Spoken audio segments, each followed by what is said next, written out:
सहनावतु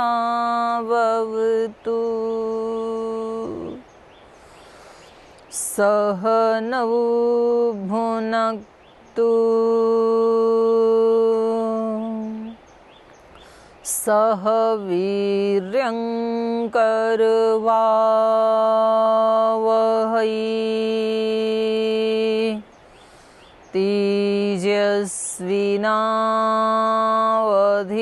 तेजस्विनावधीतमस्तु मा विद्विषावहै।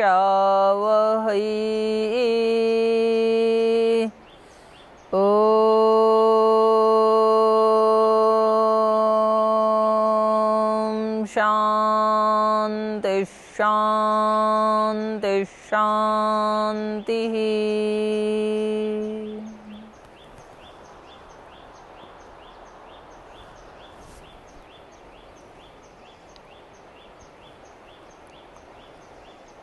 तो कई दिन से हम रामायण के पढ़ने का और सुनने का क्या महात्म्य है इसके ऊपर चर्चा कर रहे थे। तो पिछली कक्षा में एक कथा का आधार बना करके बताया जा रहा था कि जो उत्तंग मुनि हैं और कलिक नाम का जो व्याध है, तो कैसे उसके जीवन में इस मुनि के जीवन से प्रेरणा लेकर के या रामायण से प्रेरणा लेकर के किस प्रकार से परिवर्तन हुआ, इसकी हम चर्चा कर रहे थे। कलिंग जो है वो एक व्याध होता है और जैसा कि उसका पेशा है तो उसने अनेक प्रकार के पाप अपने जीवन में किए हुए होते हैं। अत्यंत पापी व्यक्ति है, लुटेरा भी है, हत्यारा भी है। तो ऐसे ही वो घूमते घूमते एक बार किसी ऐसे संपन्न नगर में पहुंच जाता है, सौवीर नगर में, जहां उसको ऐसे ऊंचे ऊंचे मंदिर दिखाई देते हैं, सुंदर सुंदर दुकानें दिखाई देती हैं। तो ये उन सब को देख करके इसके मन में ये आता है कि ये तो धन से भरा हुआ नगर है, तो यहाँ तो मुझे खूब लूटने को मिलेगा। और फिर ये एक मंदिर में जाता है तो वहाँ एक सोने का कलश मंदिर के ऊपर रखा हुआ है, और जब अंदर जाता है तो मूर्ति स्वर्ण आभूषणों से अलंकृत है, और वहाँ एक उत्तंग नाम के मुनि बैठे हैं, पूजा करते हैं। अत्यंत धर्मात्मा व्यक्ति हैं वो। तो इसको लगता है कि ये सारे धन का आहरण करने में ये एक व्यक्ति ही बस बाधक है, तो यदि मैं इसको मार दूं तो फिर सारा धन लेके चलूँगा। तो इस प्रकार से वो रात को एक दिन अपने एक पैर से उनकी छाती को दबाता है, उनके गले को एक हाथ से पकड़ता है, दूसरे हाथ में तलवार उठा करके उनको मारना चाहता है। तो पूछते हैं कि भाई कोई भी व्यक्ति निरपराध को तो नहीं मारता है, किसी निरपराध प्राणी को भी कोई नहीं मारता है, तो मैं तो मनुष्य हूँ और मैंने तो आपका कोई अपराध नहीं किया, तो आप मुझे क्यों मारना चाहते हैं। तो ये हम चर्चा कर रहे थे। तो अब आगे इसको बढ़ाते हैं। हंतुम कृतम अतिम व्याधम उतंको प्रेक्ष चा ब्रवीत भो भो साधो वृथा माम त्वम हनिष्यसि निरागसम। आप तो मेरे को व्यर्थ ही मार रहे हैं। मया किमपि अपराधम ते तद्वद त्वं च लुब्धक कृत अपराधिनो लोके हिंसाम कुर्वन्ति यत्नत। अगर मैंने तेरा कोई भी पाप किया है, कोई तेरा अपराध किया है, तो तू मुझे बता, क्योंकि लोक में जिसने पाप किया है उसको ही यत्न से लोग उसकी हिंसा करते हैं। न हिंसन्ति वृथा सौम्य सज्जना अपि अपापिनम। हे सौम्य, अब ये पहचान है अच्छे व्यक्ति की कि उसके सामने भले ही एक लुब्धक नाम का डाकू है, लेकिन उसको भी वो सौम्य बोल रहे हैं।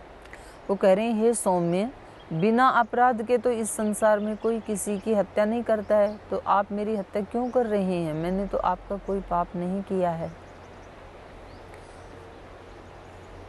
तो ये जो व्यवहार है कि एक व्यक्ति अपने को मारने के लिए भी लोलुप हो रहा है, तो उसके प्रति भी अपने मुख से दुष्ट, नीच, लुटेरा इस प्रकार के शब्द नहीं निकलते हैं। तो इससे पता चलता है कि कैसे साधना किया हुआ धर्म विपरीत काल में भी हमारी रक्षा करता है और हमारे आचरण और स्वभाव से वही अभिव्यक्त होता है। मया किमपराधं ते तद्वद त्वं च लुब्धक कृता अपराधिनो लोके हिंसां कुर्वन्ति यत्नतः न हिंसन्ति वृथा सौम्य सज्जना अपापिनम। तो किस व्यक्ति ने कितनी साधना की है इसका पता उसके एक क्षण के आचरण और व्यवहार से पता लग जाता है, और वो भी प्रतिकूल समय में। प्रतिकूल समय में जो उसका एक पल का आचरण है या वाणी व्यवहार है उससे पता लग जाता है कि उसने कितनी साधना की है और कितना वो ऊपर ऊपर से दूसरों को बहका रहा था। ये व्यक्ति, इसके सामने मौत है इस समय। जो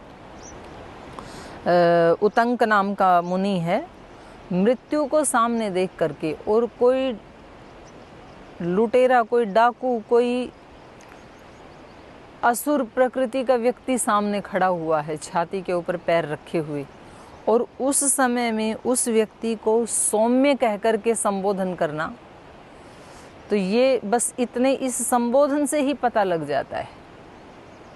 एक संबोधन से, एक संबोधन स्वामी विवेकानंद ने वहाँ किया शिकागो में जा कर के। प्रिय भाइयों और बहनों, आज तक उनको कभी ये अपनेपन का संबोधन किसी ने किया ही नहीं था, इसलिए केवल एक संबोधन से सब के सब व्यक्ति अभिभूत हो गई।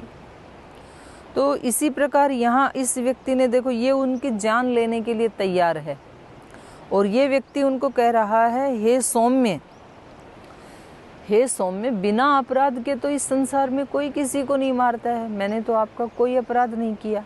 अब ऐसा वाक्य सुन करके उस व्यक्ति के जीवन में क्या परिवर्तन हुआ होगा, ये हम कल्पना कर सकते हैं। हम देखते हैं घरों में एक व्यक्ति हमारे को अपमान का कोई मौका छोड़ता ही नहीं है, एक व्यक्ति दुष्टता का कोई मौका नहीं छोड़ता है, हमारे साथ चुन चुन कर बदले लेने के वो अवसर ढूंढते ही रहते हैं।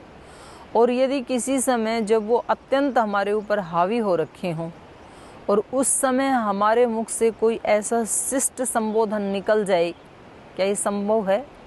उस समय की तो बात छोड़ो, जब झगड़ा हो भी चुका है, जब सिचुएशन इस समय सामने नहीं है और हम किसी दूसरे को बता रहे हैं कि उन्होंने मेरे साथ ऐसा किया, तब हम किन संबोधनों का प्रयोग करते हैं? ये दुष्ट मेरे जीवन में आया तो इसने ऐसा किया, ये दुष्टनी मेरे जीवन में आई तो इसने ऐसा किया। ऐसे ऐसे शब्दों का हम प्रयोग करते हैं जब घटना घट चुकी होती है। अब तो हम विवेक की स्थिति में हैं, अब तो हम किसी अपने मित्र से, संबंधी से, माता पिता से, स्नेही से बात कर रहे हैं, लेकिन तो भी हमारे मन में उस व्यक्ति के प्रति कोई मधुर संबोधन आता नहीं है। माने जितना खराब से खराब संबोधन हम उसके लिए दे सकते हैं, उसका प्रयोग करके हम उस बात को बताते हैं। और एक ये व्यक्ति है कि इतनी आपत्ति से ग्रस्त होता हुआ भी उसको कह रहा है, न हिंसन्ति वृथा सौम्य सज्जना अपि अपापिनम। तो साधना यहाँ से ही शुरू होती है। साधना कहीं जंगल में जाके शुरू नहीं होती है। पूरे दिन भर में जो लोग हमारा अहित कर रहे हैं, हमारे लिए बुरा सोच रहे हैं, उनके प्रति हमारे मन में क्या विचार आता है, हम क्या बोलना चाहते हैं उनको, वो हमारी साधना का प्रारंभ है। उसको पकड़ना है, उस विचार को और उस भाव को हमें पकड़ना है, वो हमारी साधना स्थली है। तो इसलिए हम बचपन से ही सुनते आए हैं, तेरे पूजन को भगवान बना मन मंदिर आलीशान। वो आलीशान मंदिर कहीं बाहर ढूंढने की ज़रूरत नहीं है कि हम कहीं चामुंडी मंदिर में जाएं, या हम चंद्रवदनी मंदिर में जाएं, या हम किसी भव्य मंदिर में जाएं और वहाँ भव्य भेंटें लेकर के, हाथ में हीरे मोती लेकर के जाएं, तो वहाँ की पूजा से हमारे सब कोटि पाप कट जाएंगे। ऐसी ऐसी धारणाएं हैं। लोग जाते भी हैं बड़ी बड़ी यात्राएं करके, और वहाँ लाइन में लगे होते हैं देवी या देवता का दर्शन करने के लिए, रात भर लाइन में खड़े रहते हैं। जिनकी श्रद्धा है वो जाएं, मैं उनके लिए कोई बुरा भाव भी नहीं रखती हूँ, उनको गलत भी नहीं बता रही हूँ। जिसकी जहाँ श्रद्धा है जाएं, अवश्य जाएं, जाना ही चाहिए, लेकिन उससे पहले सबसे आलीशान मंदिर भगवान ने हमारा मन रूपी जो मंदिर है वो बना के दे दिया है। और आप चाहें तो उस अपने मन मंदिर को कैसे भी हीरों से सजाएं, मोतियों से सजाएं, सद्गुणों से सजाएं, आप कितना भी भव्य से और भव्यतर भव्यतम उसको बना सकते हैं, पर उसमें जो टूट फूट हो गई है, जो उसकी तो रिपेयरिंग करना शुरू करें पहले, बाद में वो भव्य बनेगा, अपने आप ही भव्य बनेगा, जैसे जैसे भव्य भावनाएं और भव्य विचार आने लगेंगे। बस एक ही बात है, व्यक्ति की तबीयत सच्ची होनी चाहिए, नीयत सच्ची होनी चाहिए कि मुझे इस जीवन का सदुपयोग करना है और मुझे अपने मन को इतना साफ बनाना है, इतना क्लियर क्रिस्टल जैसे बनाना है कि उसमें कोई दोष नहीं रह जाए। इसलिए साधक की सारा पुरुषार्थ अपने अंदर, अपने ऊपर होता है, और सुधारक का सारा पुरुषार्थ बाहर के संसार पे होता है कि कैसे सुधार दूं उसको। साधक कहता है कि मैं बाहर की सेवा कर भी रहा हूँ तो इनको सुधारने के लिए नहीं कर रहा हूँ, इसलिए कर रहा हूँ कि कहीं मैं ना बिगड़ जाऊँ, क्योंकि इनकी सेवा करूँगा तो मैं बिगड़ने से बच जाऊँगा, मेरे अंदर पाप आने से बच जाएंगे। तो इस साधक ने कहा, जो उतंक नाम के मुनि थे, इन्होंने कहा कि भाई मेरे को क्यों आप बिना अपराध के ही वृथा क्यों मार रहे हो। विरोधिषु अपि मूर्खेषु निरीक्षवस्थितान् गुणान् विरोधं नाधिगच्छन्ति सज्जनः शान्तचेतसः बहुधा वाच्यमानोऽपि यो नरः क्षमयान्वितः तमोत्तमं नरं प्राहुर्विष्णोः प्रियतरं तथा सुजनो न याति वैरं परहितनिरतो विनाशकालेऽपि छेदेऽपि चन्दनतरु सुरभिः करोति मुखं कुठारस्य अहो विधिर्वै बलवान् बाधते बहुधा जनान् सर्वसंगविहीनोऽपि बाध्यते तु दुरात्मना अहो निष्कारणं लोके बाधन्ति दुर्जना जनान् धीवरा पिशुना व्याधा लोके कारणवैरिण अहो बलवती माया मोहयत्यखिलं जगत् पुत्रमित्रकलत्राद्यै सर्वदुःखेन योज्यते परद्रव्यापहारेण कलत्रं पोषितं च यत् अन्ते तत्सर्व उत्सृज्य एक एव प्रयाति वै मम माता मम पिता मम भार्या ममात्मजाः ममेदम् इति जन्तूनां ममता बाधते वृथा। तो क्या कहा उस मुनि ने, विरोधिषु अपि मूर्खेषु निरीक्ष्य अवस्थितान् गुणान् विरोधं न गच्छन्ति सज्जना शांत चेतसः। सज्जनों की पहचान बता रहे हैं कि वास्तव में सज्जन कौन है, क्योंकि सज्जनता का एक परिधान मात्र पहन लेने से कोई व्यक्ति सज्जन नहीं हो जाता है कि जी दूसरे लोग पैंट शर्ट टाई पहनते हैं, हमने धोती कुर्ता पहना है और वो भी प्योर खादी का, मोटी वाली खादी का पहना है, हमने तिलक लगा लिया है, हमने चंदन की माला पहन ली है, हमने खड़ाऊँ पहन लिए हैं, हमारे हाथ में सिमरनी है, ये सारे तो अब हम सज्जन पुरुष बन गए, हमने चोटी भी बढ़ा ली है या किसी ने मुंडन करवा लिया है। ये सब भी सज्जनता में, उसमें सज्जनता को बढ़ाने वाले या उसके प्रतीक हो सकते हैं, होते भी हैं, लेकिन केवल मात्र इससे अगर कोई अपने आप को सज्जन मानने लगे तो इसको सांख्य दर्शन में तुष्टि दोष कहा है। जो 9 प्रकार की तुष्टियां हैं तो ये तुष्टि में आ जाता है।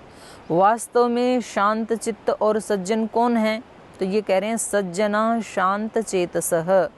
जो सज्जन व्यक्ति हैं और जिनका चित्त जो है वो शांत रहता है, वो क्या करते हैं, मूर्खेषु विरोधीषु अपि निरीक्ष, मूर्ख व्यक्ति जो उनका विरोध करने वाले हैं, उनको पता है ये मूर्ख है, तो उनको वो दंड नहीं देते हैं, उनके साथ वो दुर्व्यवहार नहीं करते हैं। ऐसा देख करके अवस्थितान गुणान, यदि उनमें कोई एक गुण भी दिखाई देता है, यद्यपि वो मूर्ख हैं, यद्यपि वो हमारे विरोधी हैं, लेकिन यदि उनमें कोई छोटा सा भी कोई गुण दिखाई दे जाए उनको, तो निरीक्ष अवस्थितान गुणान विरोधम न अधिगच्छन्ति, तो फिर वो उसके साथ विरोध नहीं करते हैं। वो कहते हैं एक गुण तो है ना कम से कम, विरोधम न अधिगच्छन्ति।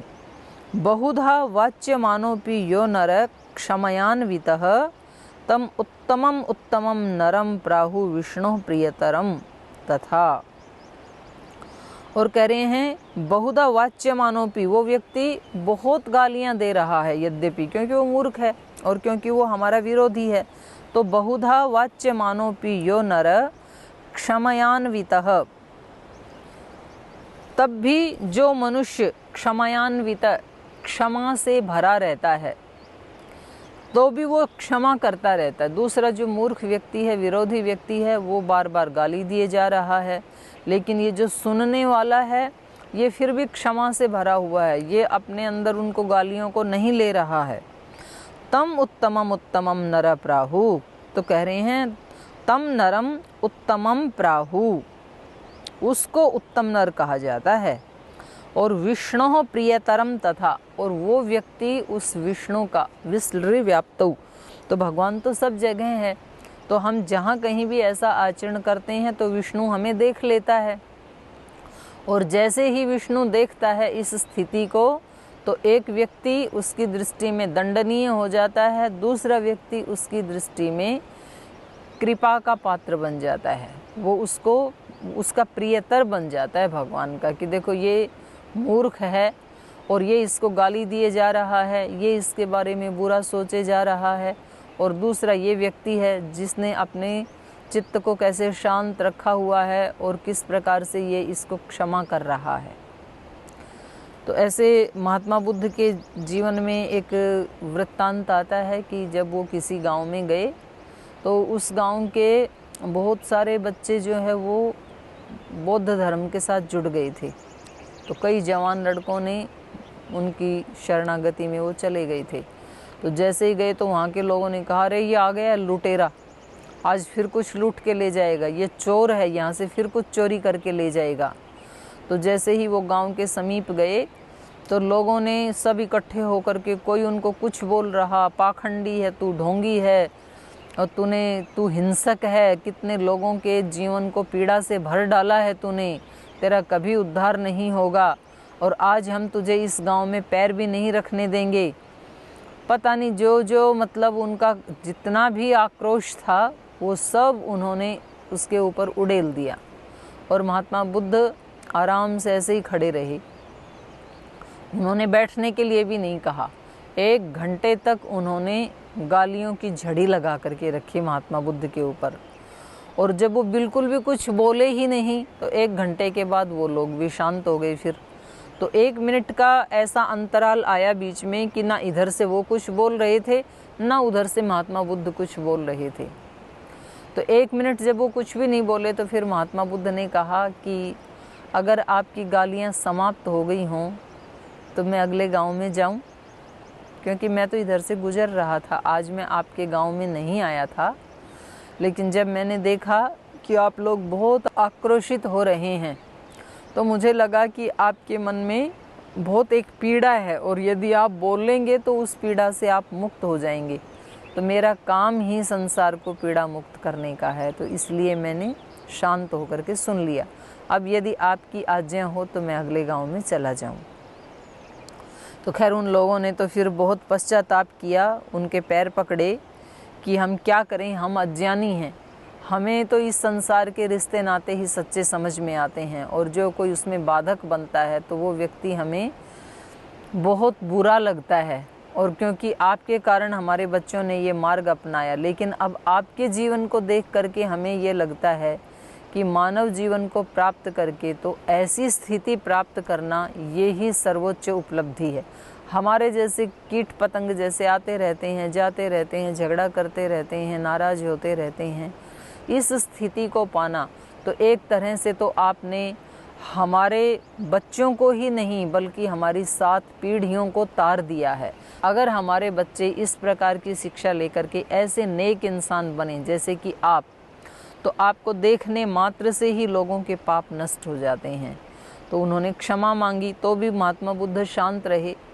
उन्होंने कहा कि आपकी प्रशंसा यदि समाप्त हो गई हो तो फिर मैं चलूं अगले गांव में, मुझे अगले गांव में जाना था।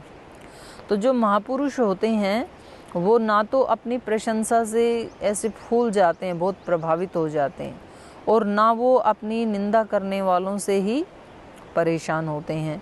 तो ऐसे ही यहाँ भी बताया, बहुधा वाच्य मानोपि यो नर क्षमयान्वित, जो क्षमा से भरा हुआ रहता है, तम नरम उत्तमम प्राहु, उस मनुष्य को ही श्रेष्ठ मनुष्य कहा जाता है, उत्तम पुरुष कहा जाता है, महापुरुष कहा जाता है। विष्णु हो, और वह विष्णु का प्रियतरम, तथा विष्णु का वो प्रियतर हो जाता है। प्रिय तो पहले ही था, प्रिय था इसलिए तो भक्ति में लगा, लेकिन इस स्थिति को देख करके भगवान उससे और ज़्यादा प्रीति करते हैं, तो इसलिए अब वो प्रिय से प्रियतर हो गया है। तो ये भी देखने की बात है कि जो अध्यात्म मार्ग में आते हैं वो पहले से ही भगवान के प्रिय होते हैं। यदि वो भगवान के प्रिय ना हो तो फिर वो इस मार्ग में आ नहीं सकते हैं। तो कम से कम इतना भरोसा तो हर आध्यात्मिक व्यक्ति को रखना चाहिए कि मैं भगवान का प्रिय हूँ, चाहे वो घर में रहने वाला कोई गृहस्थी है, चाहे वो आश्रम में रहने वाला कोई ब्रह्मचारी, कोई वानप्रस्थी या कोई सन्यासी है। जो इस मार्ग में चलना चाहता है, जिसको आध्यात्मिकता से प्रेम है, निश्चित रूप से वो भगवान का प्रिय है। आगे कहा, सुजनो न याति वैरम परहित निरतो विनाश कालेपि छेदेपि चंदन तरु सुरभि करोति मुखम कुठारस्य। सुजनो वैरम न याति, जो वास्तव में सज्जन है ना, साधु जन है, वो कभी किसी के साथ वैर मोल नहीं लेते हैं। फालतू में क्यों नेगेटिव वाइब्रेशन के लिए न्योता देना। मान लो अगर कोई उलझता भी है तो उससे दूर से ही हाथ जोड़ करके और बच करके निकल जाओ। वैर मोल नहीं लेना, क्योंकि वैर मोल यदि ले लिया तो वो व्यक्ति तो दुष्ट है और वो हमें सुबह शाम दोपहर रात्रि हर समय नेगेटिव वाइब्रेशंस भेजता रहेगा। जितनी हम कमाई करेंगे उतनी वो हमारी नष्ट करता रहेगा। इसलिए कहते हैं कि जो दुष्ट व्यक्ति है उससे ना तो कभी बहुत ज़्यादा प्रीति करनी चाहिए और ना ही उससे कभी वैर मोल लेना चाहिए, उससे दूर ही रहना ठीक है। सुजनो वैरम न याति परहित निरत विनाश काले अपि, जो परहित में निरत रहने वाले सज्जन पुरुष हैं, जो सदा दूसरों की भलाई करने में ही लगे रहते हैं, ऐसे सज्जन पुरुष विनाश कालेपि, बिल्कुल मौत सामने आ जाए, विनाश का समय सामने आ जाए तो भी वैरम न याति, बैर मोल नहीं लेते हैं। क्योंकि अब मरना ही है तो मरते मरते भी क्या वैर मोल लेना। और जब जिंदा रहते हैं और दूर से जब कोई इस प्रकार का व्यक्ति वैर करता है हमारे से, तो उसके साथ भी क्या वैर मोल लेना है। क्योंकि क्यों नहीं करना चाहिए। छेदे अपि चंदन तरु, चंदन के वृक्ष को जो काटने वाला कुल्हाड़ा है काट रहा है वो उसको, लेकिन तो भी वो चंदन क्या करता है, कुठारस्य मुखम सुर भी करोति, काटते काटते ही उस कुल्हाड़े का जो मुख है वो चंदन की सुगंध से भर जाता है। माने चंदन अपनी सुगंध को जो उसको काटने वाला कुल्हाड़ा है उससे भी वंचित नहीं करता है। क्योंकि उस कुल्हाड़े को भी एहसास तो होगा कि देखो, एक तो मैंने उसका जीवन ही ले लिया और एक वो है कि उसने अपनी सारी सुगंध मेरे को दे दी, तो अंतिम क्षण तक भी उसने अपने स्वधर्म को नहीं छोड़ा। उसका स्वधर्म था सुगंध देना, दूसरों को खुश करना। और मेरा स्वभाव मैंने इतना बुरा बनाया कि मैंने उसका जीवन ही ले लिया, उसको काट डाला। तो हम कहते हैं ना कि जी हम बोलते तो नहीं है पर वो स्थिति ऐसी आ गई तो क्या करें, जब दूसरा व्यक्ति ऐसा करेगा तो क्या करें, मजबूर हो गए हम ऐसा करने के ऊपर। तो ये श्लोक हमें बता रहा है कि उसी समय तो पहचान होगी। सामान्य रूप से जब कोई हमें कुछ भी नहीं कह रहा है, जब सारी स्थितियां सामान्य चल रही हैं, उस समय आप में कितना धीरज है, कितनी करुणा है, कितनी क्षमाशीलता है, कितना प्रेम है, कितना आप दूसरे को क्षमा कर सकते हैं, इस बात की परीक्षा तो तभी तो होगी जब कोई दुष्ट व्यक्ति सामने आएगा और वो अपनी दुष्टता से बाज नहीं आएगा और आप अपनी सज्जनता को नहीं छोड़ेंगे, तो फिर आप भगवान के प्रियतर बन जाएंगे। फिर आपको जंगल में साधना करने के लिए जाने की आवश्यकता नहीं है, क्योंकि ये सारा संसार ही हरि मंदिर है, भगवान का ही मंदिर है। जंगल में जिसको सुविधा हो, जिसका इस तरह का प्रारब्ध हो, जिसके जीवन में ऐसी परिस्थितियां बने, तो वो बेशक जाए। जंगल का अपना एक सौंदर्य है। जैसे कि हम यहाँ जंगल में बैठे हुए हैं, तो हमारा ये आश्रम है देवप्रयाग में, जो अपना पतंजलि गुरुकुलम है। यहाँ पर लगभग 100 बेटियाँ पढ़ती हैं। तो यहाँ मेरे सामने गंगा नदी बह रही है और सामने भी पहाड़ है और पीछे भी पहाड़ है, और एक ऐसे अनुभव होता है कि जैसे स्वर्ग के बीच में बैठे हैं। और क्योंकि यहाँ कोटि कोटि ऋषि मुनियों ने तप किया है, तो कहीं ना कहीं उनके तप के परमाणु भी यहाँ निश्चित रूप से हैं।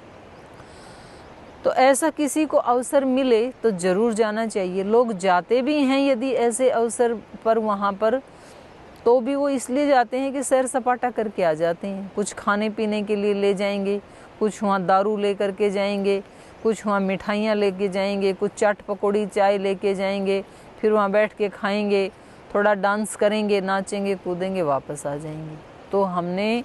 तो हम वहाँ रह करके भी कर सकते थे। तो यहाँ आकर के यहाँ जो था उसमें से हमने कितना लिया, तो इसका हमें ध्यान रखना चाहिए। तो जब कभी अवसर मिले तो हमें ज़रूर आना चाहिए। पर अगर किसी के जीवन की ऐसी परिस्थितियां हैं कि वो नहीं उस घर से बाहर जा सकता है, कोई दिक्कत नहीं है। अपने घर में रहते हुए सुबह शाम आधा घंटा, 5 मिनट, 15 मिनट, सोते समय, जागते समय, जब आपको टाइम मिले तब आप अपने प्रभु को एक बार प्रणाम कर लेना, सुबह एक बार शाम को कर लेना, और दिन भर जो काम करें उसी को ध्यान में रखते हुए, उसको सामने रखते हुए आप अपने सारे कर्मों को उसके समर्पित कर देना। तो ये सारी साधना का फल आपको घर बैठे ही मिल जाएगा। तो ये क्या कह रहे हैं कि भगवान का भक्त कौन है?